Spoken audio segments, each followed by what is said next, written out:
The rain fell softly on the cemetery grounds as I stood at the back of the gathering, watching my mother's casket being lowered into the ground.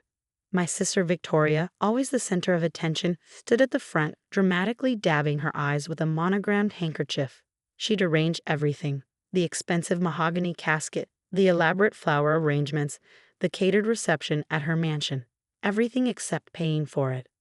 I'm Elena Matthews, 34, and according to my sister, I'm the family disappointment, the quiet one who just works in finance while she built her luxury skincare empire, Matthews Beauty. What Victoria didn't know was that I'd spent the last decade building something of my own. A private equity firm specializing in acquiring and transforming struggling businesses. Would anyone like to say a few words? The minister's voice brought me back to the present. Victoria stepped forward, her designer black dress probably costing more than the entire funeral. Our mother was everything to us, she began, her voice trembling perfectly. She always supported our dreams, especially mine. She was my first investor in Matthews Beauty, believing in me when no one else did. I fought the urge to scoff. Mom hadn't invested. She'd remortgaged her house to fund Victoria's startup, a fact my sister conveniently forgot once success came. After the ceremony, people gathered at Victoria's house. I hesitated before entering, knowing what awaited me inside: the whispers, the judgmental looks, the unspoken accusation. Why hadn't I helped with Mom's medical bills? The truth was, I had tried. I offered to pay for experimental treatment in Switzerland, but Victoria had convinced Mom it was a waste of time. Elena doesn't know what she's talking about, she'd said. She works for others while I built my own empire. I walked into the reception, immediately feeling out of place among Victoria's wealthy friends and business associates. My simple black dress from Nordstrom stood out among their designer labels. Elena, Victoria's voice cut through the murmur of conversations. So nice of you to finally show up for Mom. I turned to face her. At 38, Victoria was stunning in that polished, Instagram-perfect way. Every hair in place, makeup flawless, smile practiced. I was at the funeral, Victoria. I've been here the whole time. Really? Could have fooled me. Then again, you've always been good at disappearing when responsibility calls. The nearby guests pretended not to listen, but I could see them leaning closer. That's not fair, I said quietly. I wanted to help with Mom's treatment. Help? Victoria's voice rose. You call that experimental nonsense help? Where were you when she needed real treatment? Real care? I offered to pay. Pay? She laughed bitterly. With what? Your middle management salary? While I built a multi-million-dollar company, you stayed in your safe little cubicle. The room had gone silent. Everyone was watching now.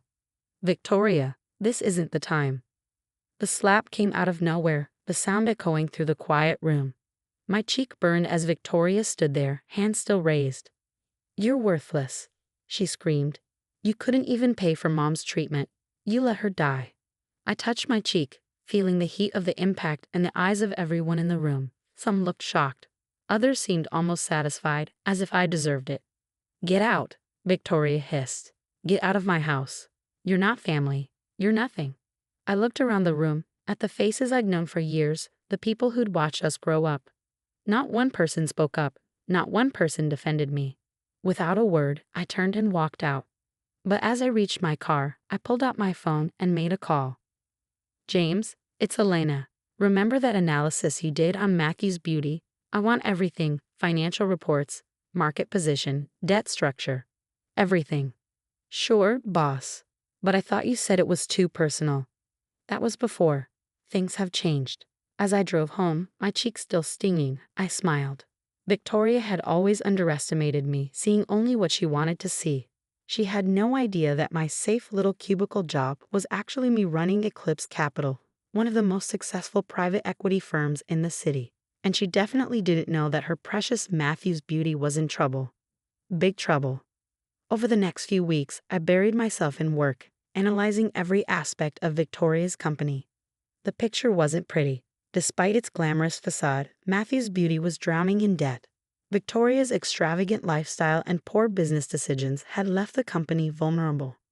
Look at these numbers, James said, spreading reports across my desk.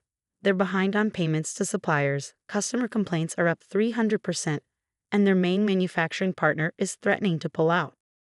What's their cash position? Critical. They need about $3.8 million to stay afloat and fast. Banks won't touch them. Their credit rating is shot. I leaned back in my chair, thinking, who else knows? It's not public yet, but word's getting around. Victoria's been trying to find investors, but her reputation.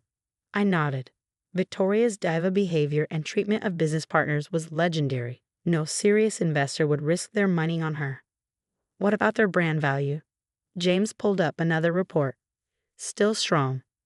Despite everything, the brand has loyal customers. With proper management and restructuring, it could be salvaged. I finished. Prepare a takeover proposal. But James, use our shell company. I don't want my name anywhere near this.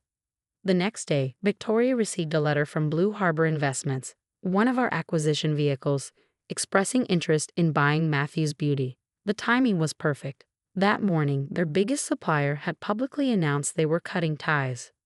I watched from my office as Victoria's carefully constructed world began to crumble. The business news picked up the supplier's story.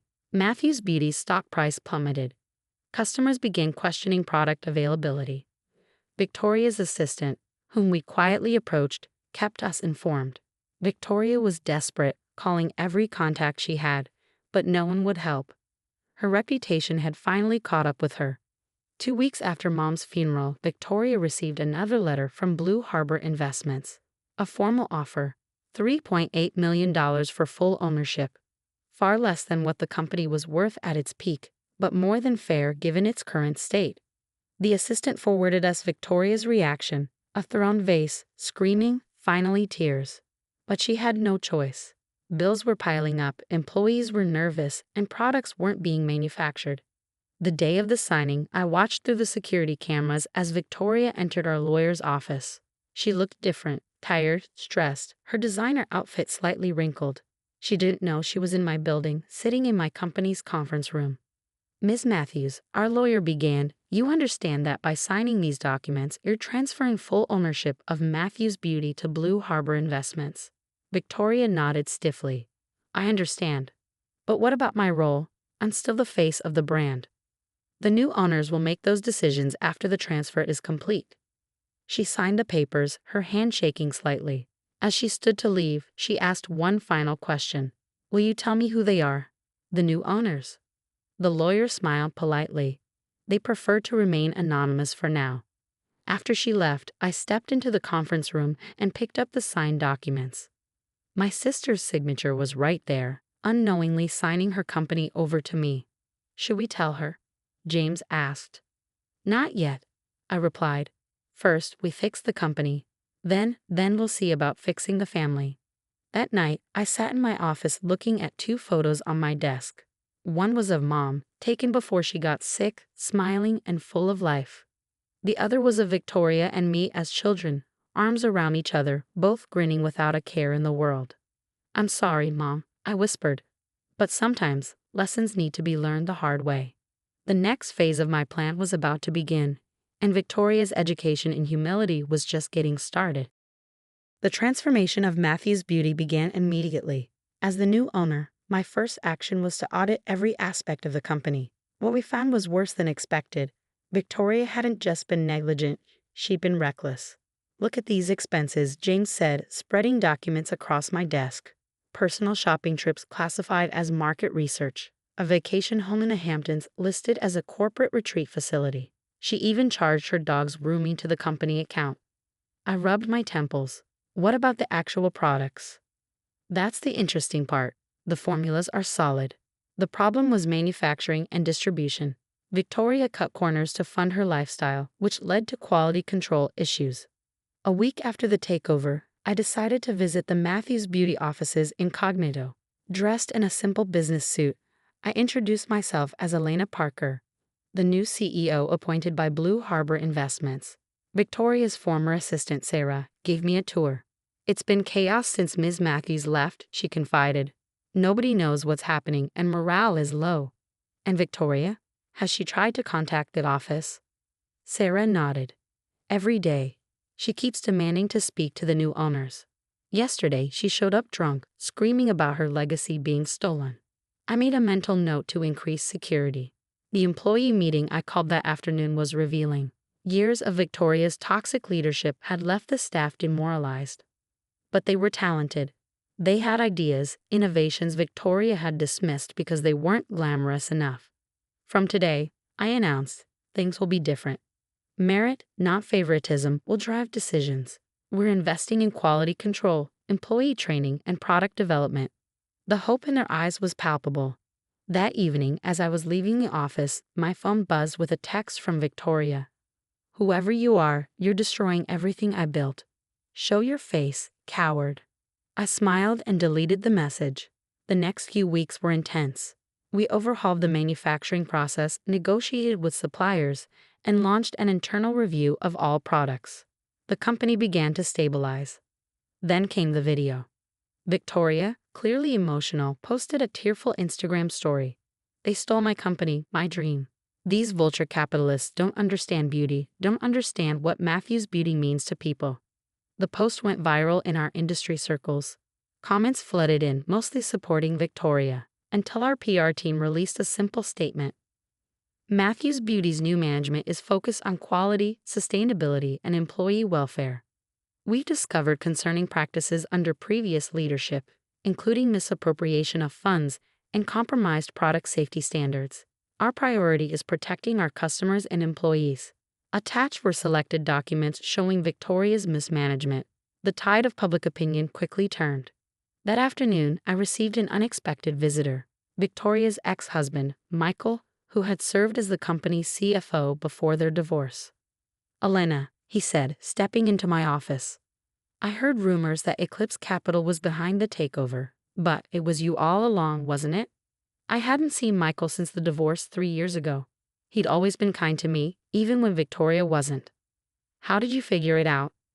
He smiled. "The changes you're making.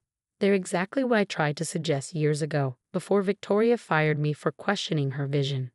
"Does she know?"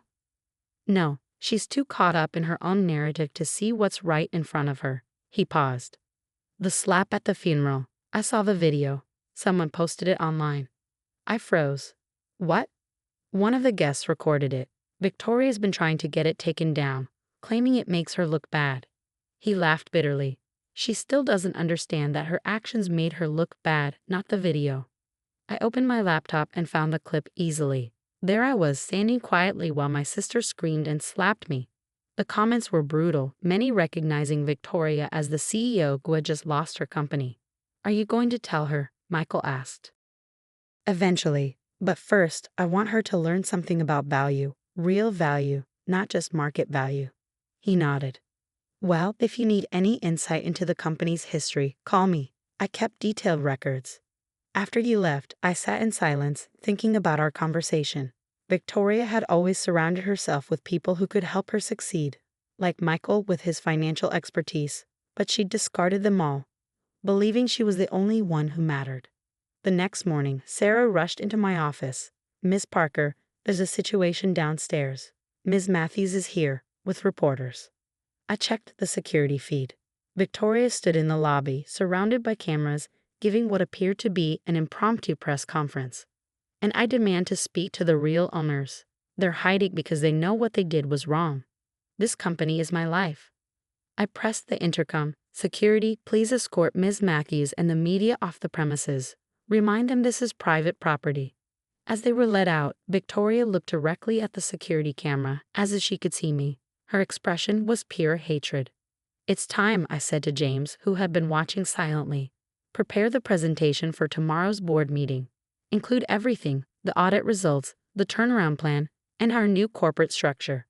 "You sure?" I touched my cheek, remembering the slap. "Yes, it's time Victoria learned who's really worthless."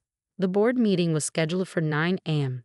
I arrived early, watching through my office window as the board members filed into the building. These were mostly people Victoria had charmed and manipulated over the years, wealthy investors drawn in by her charisma, but now increasingly concerned about their investments. At 8:55, Victoria stormed into the building, uninvited but expected. She'd received an anonymous tip about the meeting, exactly as I planned. "Ms. Matthews, you can't go in there," Sarah called out, playing her part perfectly. "Watch me." That's still my name on the building. I straightened my jacket and checked my reflection. Gone was the simple outfit from Mom's funeral. Today I wore power, a tailored Channel suit, Louboutin heels, and my grandmother's pearls. It was time to show Victoria who her worthless sister had become. I entered the boardroom just as Victoria was demanding to be heard. The board members looked uncomfortable, shifting in their seats. "Who are you?" Victoria spun toward me, then froze. The color drained from her face. "Elena." "Good morning, everyone," I said calmly, taking my place at the head of the table. "I believe some introductions are in order. I'm Elena Matthews, CEO of Eclipse Capital and the new owner of Matthews Beauty." The room erupted in whispers. Victoria's mouth opened and closed, but no words came out. "You?" she finally managed. "This is impossible. You're nothing. You're worthless?" I smiled.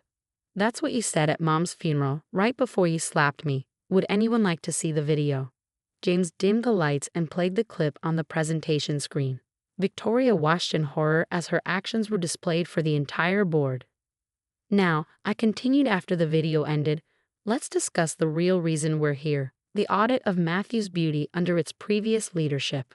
For the next hour, I methodically presented our findings: Victoria's unauthorized expenses, the quality control issues, the toxic work environment. With each revelation, she seemed to shrink further into her chair. "This is a lie," she tried to interrupt. "You're trying to destroy me." "No, Victoria, you did that yourself." I pulled up a particular expense report. "Would anyone like to explain why the company paid for weekly spa treatments for Ms. Matthews' dog while our employees went without health insurance?" One board member, Mr. Harrison, cleared his throat. "Ms. Matthews, Elena, what are your plans for the company?"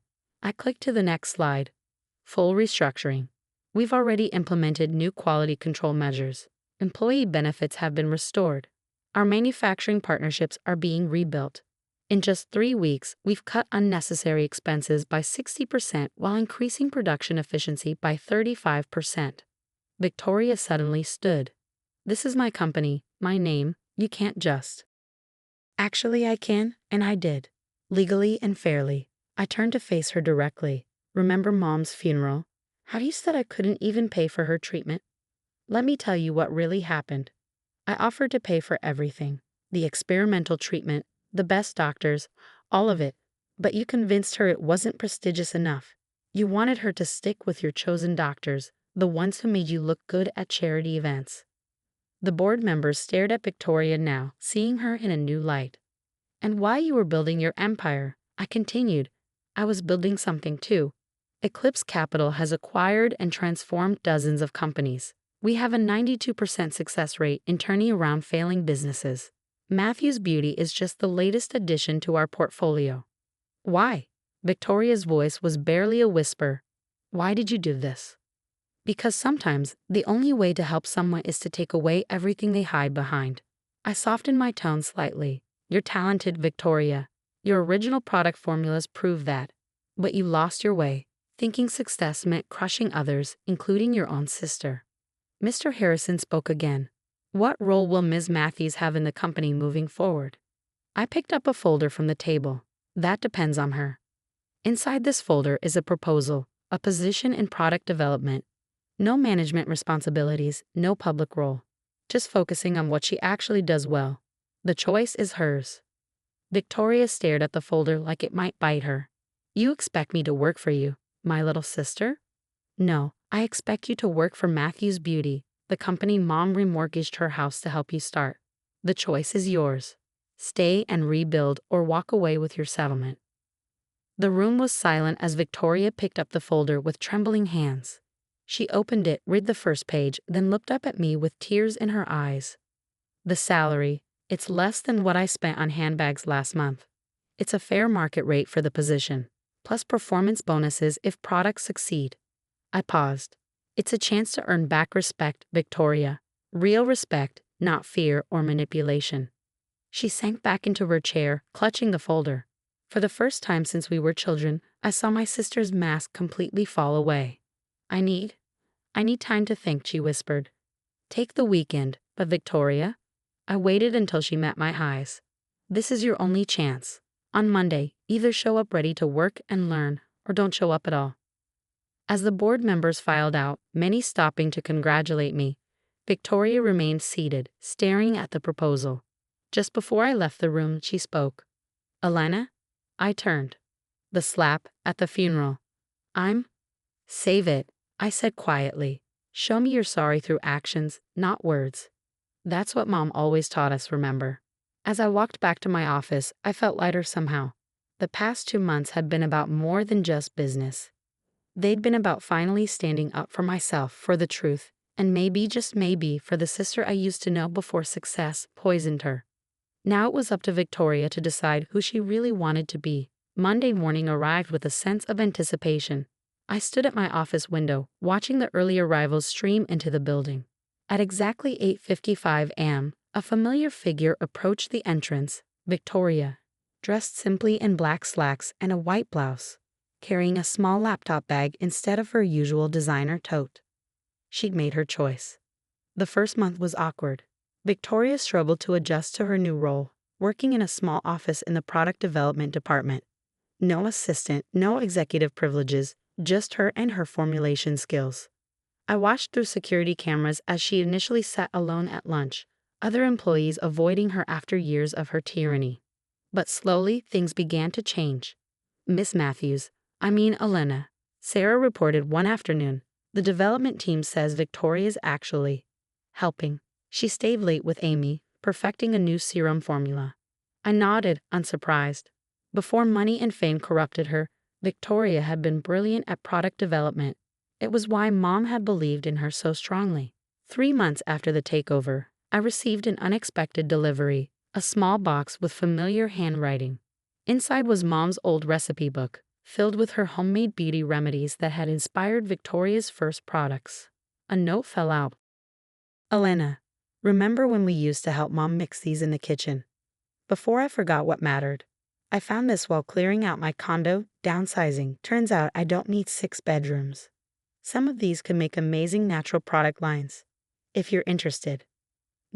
I smiled, remembering those Sunday afternoons in Mom's kitchen, the scent of essential oils and herbs filling the air. Victoria and I, working together, laughing together. The next day, I visited the product development department unannounced. Victoria was at a lab table, hair tied back, safety goggles on, carefully measuring ingredients. No designer clothes, no pretense, just focused work. She looked up as I approached. Alana? I wasn't sure you got the book. I did. I pulled up a stool. Tell me about these natural formulas you're thinking of. For the next hour, Victoria excitedly explained her ideas for a new line based on Mom's recipes, elevated with modern science. Her eyes sparkled with genuine passion, not the artificial enthusiasm she used to show at PR events. There's just one thing, she said hesitantly. I think we should call it Grace's Garden. After Mom? She nodded. She was the one who taught us both about beauty, real beauty, inside and out. Before I forgot that lesson. 6 months after the takeover, Matthews Beauty launched Grace's Garden, a natural skincare line that became our bestseller. Victoria worked alongside the team with no special treatment, earning respect through dedication rather than intimidation. At the launch event, I watched her present a line to beauty editors and influencers. Gone was the arrogant CEO. In her place stood a passionate formulator, explaining the science and story behind each product. As the event wound down, Victoria approached me, holding 2 cups of champagne. Remember when we were kids, drinking Mom's sparkling apple juice, pretending it was champagne? I took a glass. You always said you'd have real champagne at your fancy parties. And now look at us. She paused. Thank you, Elena, for not giving up on me. For being a better sister than I deserved. You know what Mom always said, family is like a good face cream. It works best when all the ingredients work together. Victoria finished, laughing. God, we thought that was so cheesy. She was right, though. We stood in comfortable silence, watching the sunset through the office windows. The Matthews Beauty logo glowed against the darkening sky, but now it stood for something different. Not one sister's empire, but 2 sisters' redemption. Elena, Victoria said softly, I'm sorry about the slap, about everything. I touched my cheek, remembering. I know, Sometimes we need to lose everything to find what matters. Like family? Like family. We clinked our glasses, two sisters standing together, finally understanding that true worth isn't measured in dollars or status, but in the ability to learn, grow, and forgive. Mom would have been proud.